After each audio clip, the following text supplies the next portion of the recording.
Dawuh kang sinapta pungkasing prahara dang yang sabda balon naya kenggong ngendika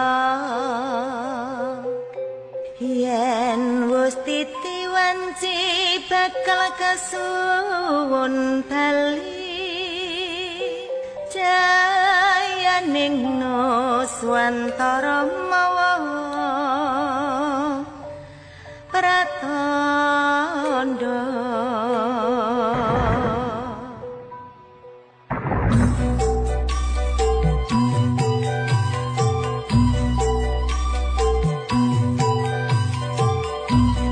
para tita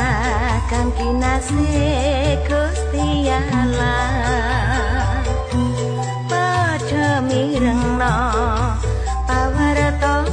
wigati mobah mosi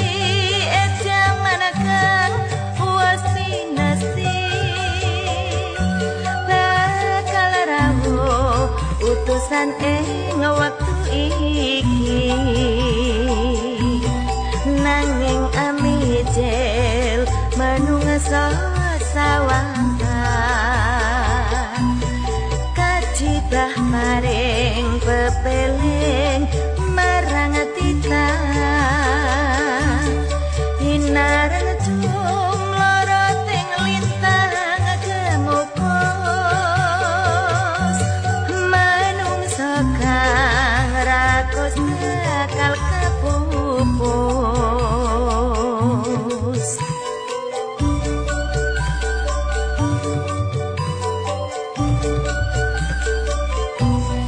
sawangan kae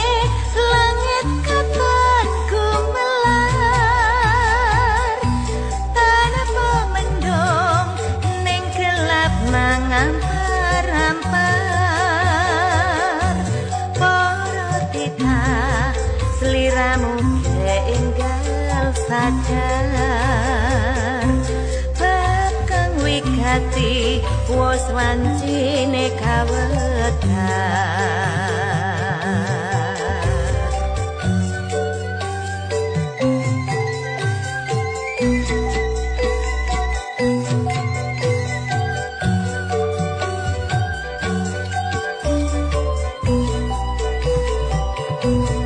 Majapahit punjereng bumi pertiwi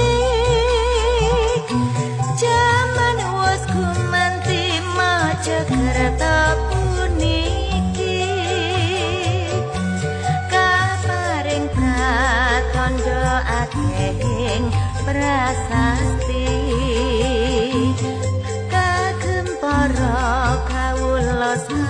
NKRI menungso kaya kapaten interi merga kelakon gunjang kanjinge bumi hamung tita ingkang cedhak mring Gusti selamat uripe nganti tumekaning pati